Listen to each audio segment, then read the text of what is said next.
In this video, we're going to talk about a technique called the squeeze theorem, and we're going to talk about it because it'll allow us to evaluate limits of functions that otherwise we wouldn't be able to.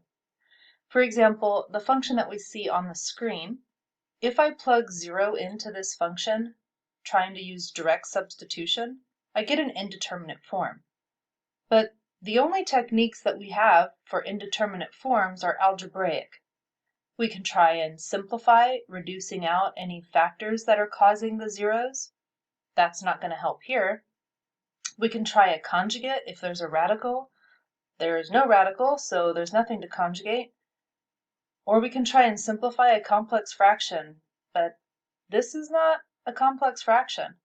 So everything that we have up to now fails us for trig functions, which means we need more tools. This specific limit is extra tricky because we can't simply evaluate the function at x equals 0, but we can look at the graph and see that close to x equals 0, we're able to find out the function output is right at 1. So we know what it should be from the graph, but we're not able to evaluate algebraically. So instead, we're going to look at a function that we are able to work with by plugging 0 in. It's similar to the function that we were just looking at because it involves a trig function and an extra factor of x, but it's better because we can plug 0 into this and not have an indeterminate form. To use the squeeze theorem, we need to take a look at two functions. And in this case, we're going to use the absolute value function and negative absolute value function. And we're going to compare each of these two functions to the function x times cosine x. The absolute value function is the blue graph in the image you see, and then x cosine x is the green function. Taking a look at this picture, we can see that the absolute value function is always larger, it's always further up on the graph than f of x. And if we wanted to, we could zoom out to be extra confident that this is true for even more values than what we had in that little snippet. Mathematically, we can write that the f of x function, x cosine x, is less than or equal to the absolute value function of x. So we can see that in the graph, and we can see the statement that matches with it. So this means that the limit as x approaches 0 of x cosine x, that must approach a value that is less than or equal to the limit for the absolute value of x as x is approaching 0. So we're making this connection between these two functions, and I'll show you where that goes in a minute. So the same way that absolute value x is always above the f of x graph, negative absolute value x is always below the f of x graph. We see that on the right side of the screen.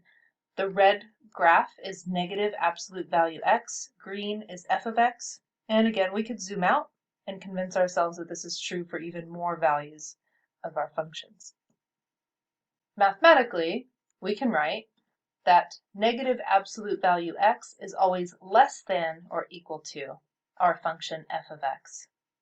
So then that would mean that the limit of our function x cosine x must be more than or equal to the limit of the negative absolute value x.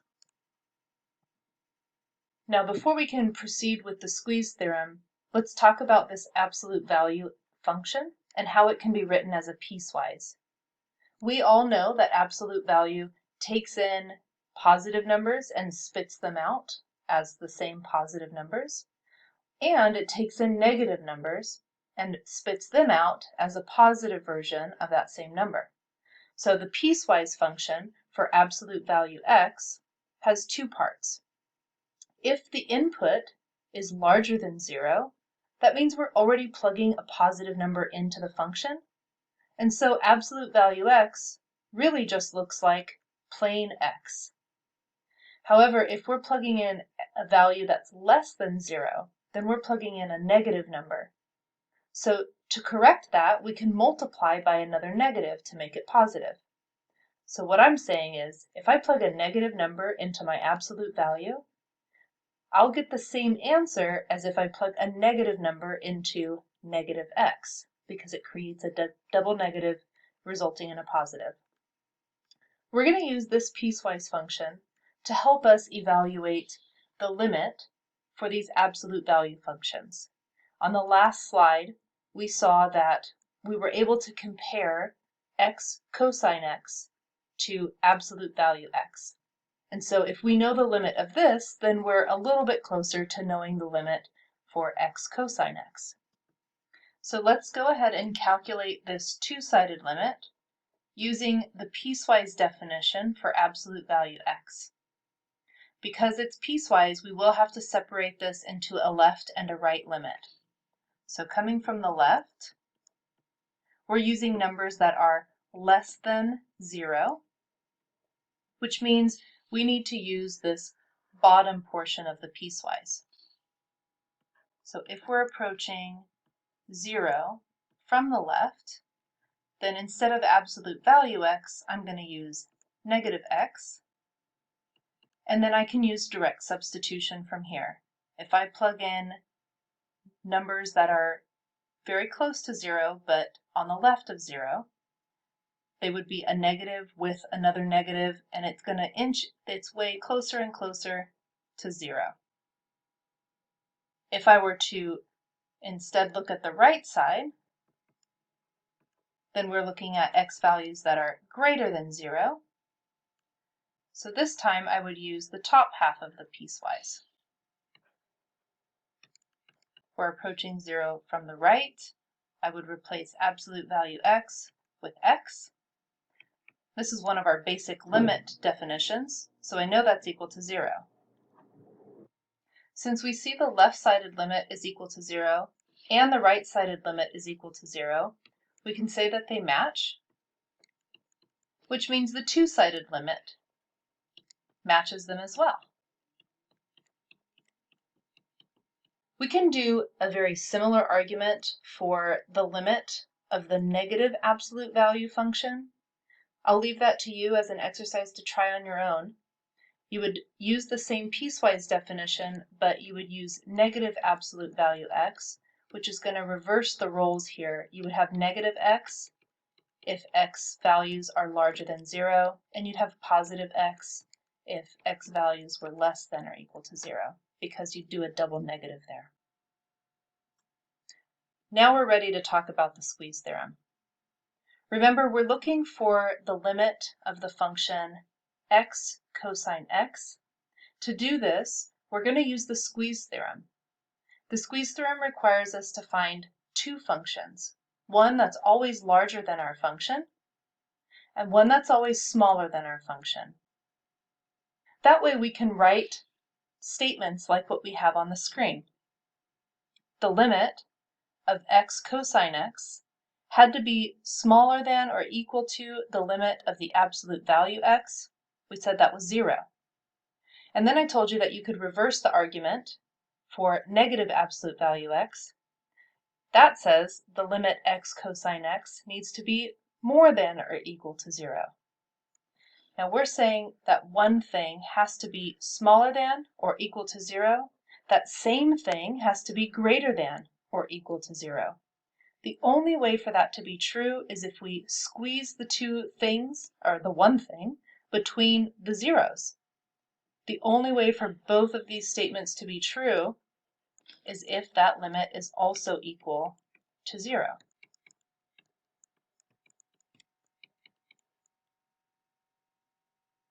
And this is what we call the squeeze theorem. We found two functions, one that's larger, one that's smaller, such that the two functions that we found had limits that had the same values. So the limit of the absolute value x was equal to 0. The limit of the negative absolute value x was also equal to 0.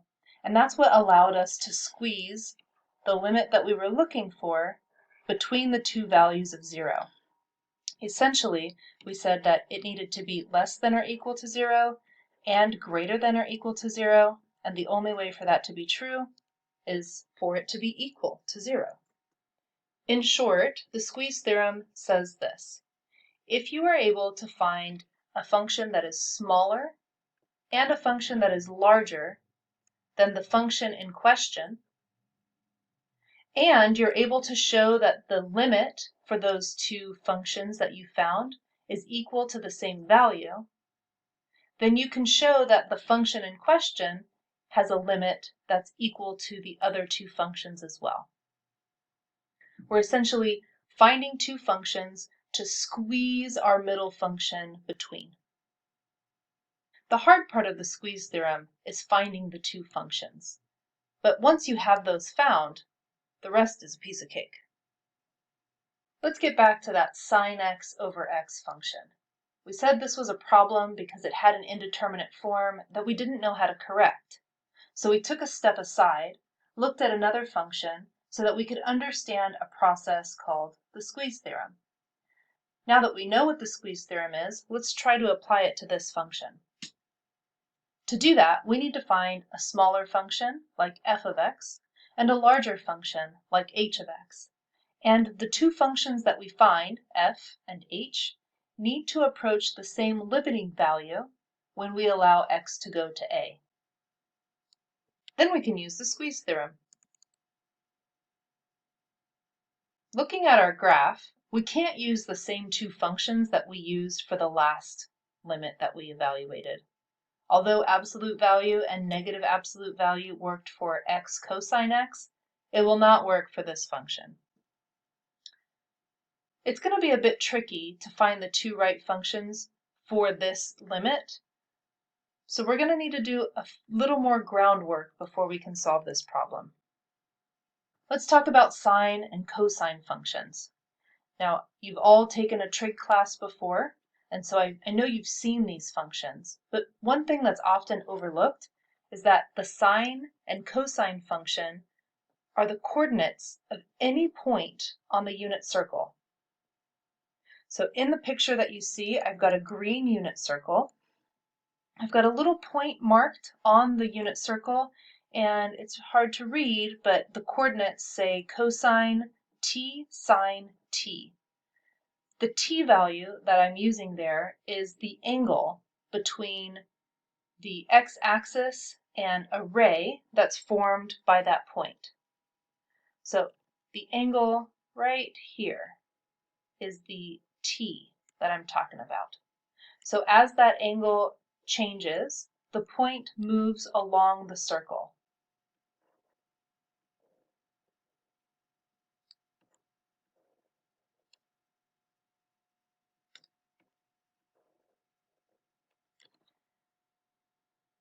This relationship is going to help us come up with these functions, but it's a bit of a process, so bear with me.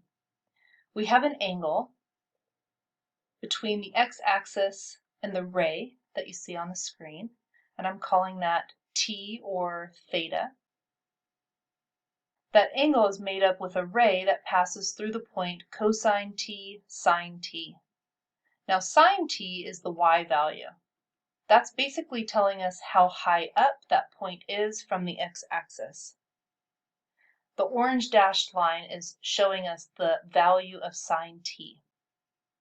Looking within quadrant 1, so from the 0 angle or the x-axis and the y-axis or the pi over 2 angle, if we restrict ourselves to be in quadrant 1, we can see that the sine value is always smaller than theta. Now, there's two different ways to talk about theta. You can talk about the degrees within the rotation, or you can talk about the length that's traveled along this sector. The sector that I've outlined in this white dashed line is also referred to as theta. So if you think about this outer edge, this sector that I'm tracing out, that's a curved line that's traveling from the x-axis up to that same point. And we know that the shortest distance is a straight line. So this sine theta value is shorter than this theta arc along the circle. And if we're stuck within quadrant 1, we're allowed to move this ray all the way down to the x-axis. So at that point, sine theta would be 0 if we're back on the x-axis. And that's where I'm getting this inequality that says sine theta is always larger than 0, but smaller than theta within quadrant 1. This is useful because it will allow us to find the limit for sine theta. Now we haven't taken any limits of trig functions other than the cosine function that used the squeeze theorem, but if you think about that, we didn't actually take the limit of that trig function, we took the limit of the absolute value function in piecewise form. So now we want to come up with definitions for limits of trig functions. We're going to use the squeeze theorem to do that. So we've come up with the inequality, and now we can use the squeeze theorem so long as the limit of 0 and the limit of theta are equal to each other. So we're going to let our limits go to 0. Theta is approaching 0, and if we're going to do this one piece at a time. If we're in quadrant 1, then we're approaching 0 from the right. So we are going to start with finding the limit as x approaches 0 from the right for sine theta. So then we're going to take the limit of 0 coming from the right, that's equal to 0. We'll take the limit of theta coming from the right, where theta is approaching 0, that's also equal to 0. So this is falling right in line with our squeeze theorem. So we're able to start with that inequality, apply the limit to each term in the inequality, evaluate the limits on the edges, and show that we're squeezing that limit of sine theta, where theta gets to go to 0 from the right. We're squeezing it between two zeros, which means that limit has to be equal to 0 as well. Now we just showed the value for the limit as x is approaching 0 from the right. But if we wanted to know what the limit of sine theta is, we would also need to do the limit where x is approaching 0 from the left. So we can repeat this argument from the left, but we would just be working in quadrant 4. And we would be able to show that as theta approaches 0 from the left, sine theta also goes to 0. So if the right-sided limit is equal to 0 and the left-sided limit is equal to 0, then we can say that the two-sided limit is also equal to 0. And now that we have this, we can use it as a fact. We don't have to prove it over and over. We can now say the limit as theta goes to 0 for sine theta is equal to 0. No questions asked. I know I said that we were going to find the value for this limit, but we're still not ready yet. We just took a step aside and found the limit for sine theta as theta goes to 0. And we're getting close here, but we're still not ready yet, so hang on. We're talking about two very important limits here. We just found one of them. That's that sine theta goes to 0 as theta goes to 0, and that was a long process. And we could probably repeat that process to figure out the limit for cosine, but I don't think any of us want to do that. And if you do it on your own time. To get around that lengthy process, we can use a trig identity to help simplify the process. On the screen, I have a trig identity that I hope everybody recognizes. It's the Pythagorean theorem. Sine squared of theta plus cosine squared of theta is equal to 1. We're going to use this to rewrite cosine in terms of sine. So I'll start by subtracting sine squared theta from both sides so that I have cosine squared theta is equal to 1 minus sine squared theta. I want cosine by itself, so I will square root both sides of my equation so that I have cosine theta is equal to the square root of 1 minus sine squared theta. So now I can evaluate a limit for cosine theta by using this expression, 1 minus sine squared theta, which is excellent because all we need to do is use our limit laws to evaluate that limit. First limit law we'll use is to move the limit inside of the radical.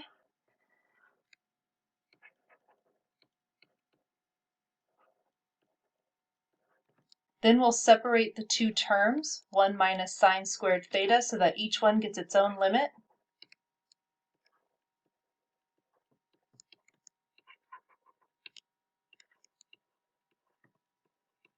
We can evaluate the first limit because it's a constant, so as theta approaches 0, 1 is still 1. The second limit is going to require the power rule because we're looking at sine squared theta. So I'm going to push my limit expression into that power. And now I can see the limit as theta goes to 0 of sine theta, which we just worked out to be 0. So we can simplify this expression, 1 minus 0 squared inside of the square root, which works out to be equal to 1. So then we know that as theta goes to 0, the limit of cosine theta is equal to 1. This is the second important limit. So we have our two trig limits. We know that if theta is going to 0, sine theta is 0. And if theta is going to 0, cosine theta is equal to 1. Now we're ready to return back to that original problem.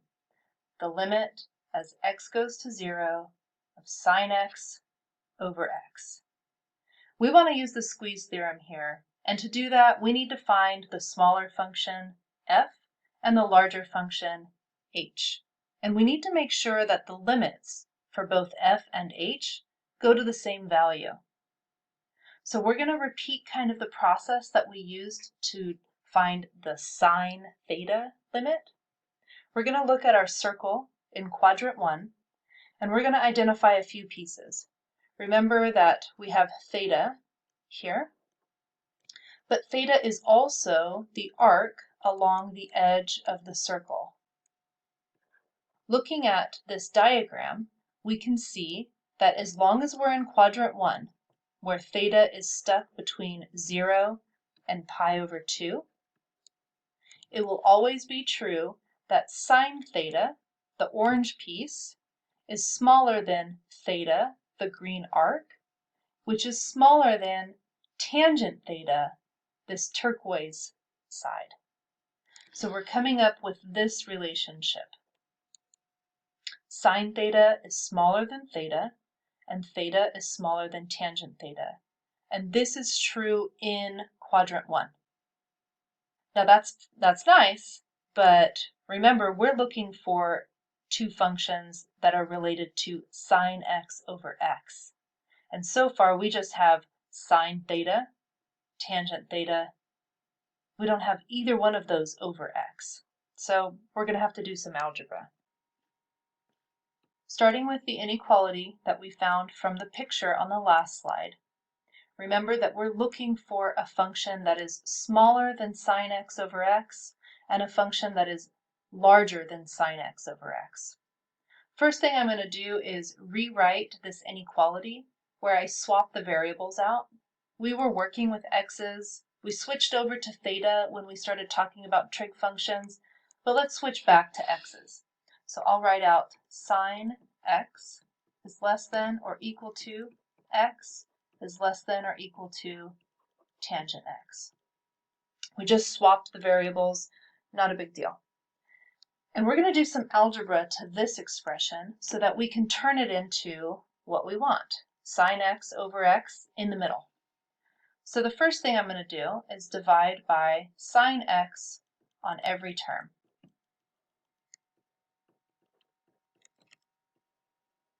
On the left, that simplifies to be 1. In the middle, I have x over sine x. And on the right, I have tangent x divided by sine x.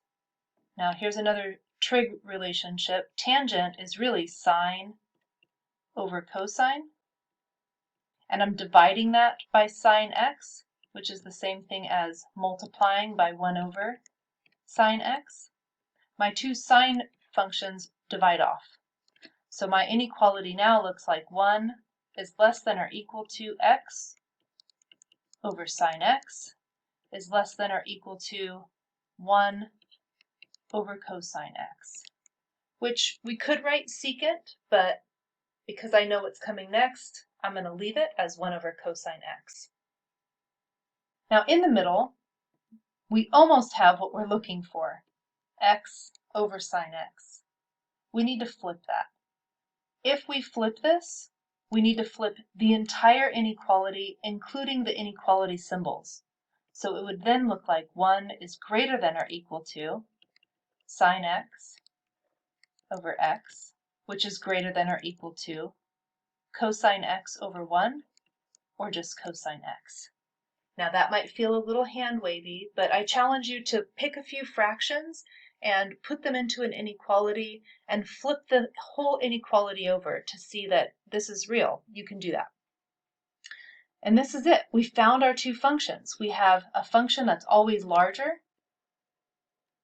We have a function that's always smaller. And we see that in this mathematical equation or inequality, but we can confirm it with graphs.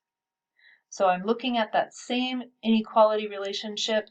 Here's the graph of the sine x over x function close to 0, because that's where we were going.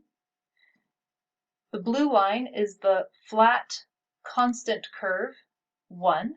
It's always above the green line, which is the larger function. That's perfect. The red curve is cosine x, and it's below the green function, except for, if you're really got a keen eye, you can see that they switch right here. And it's true, if we zoom out, the green function does cross over the red function, but the key is we're staying very close to x equals 0.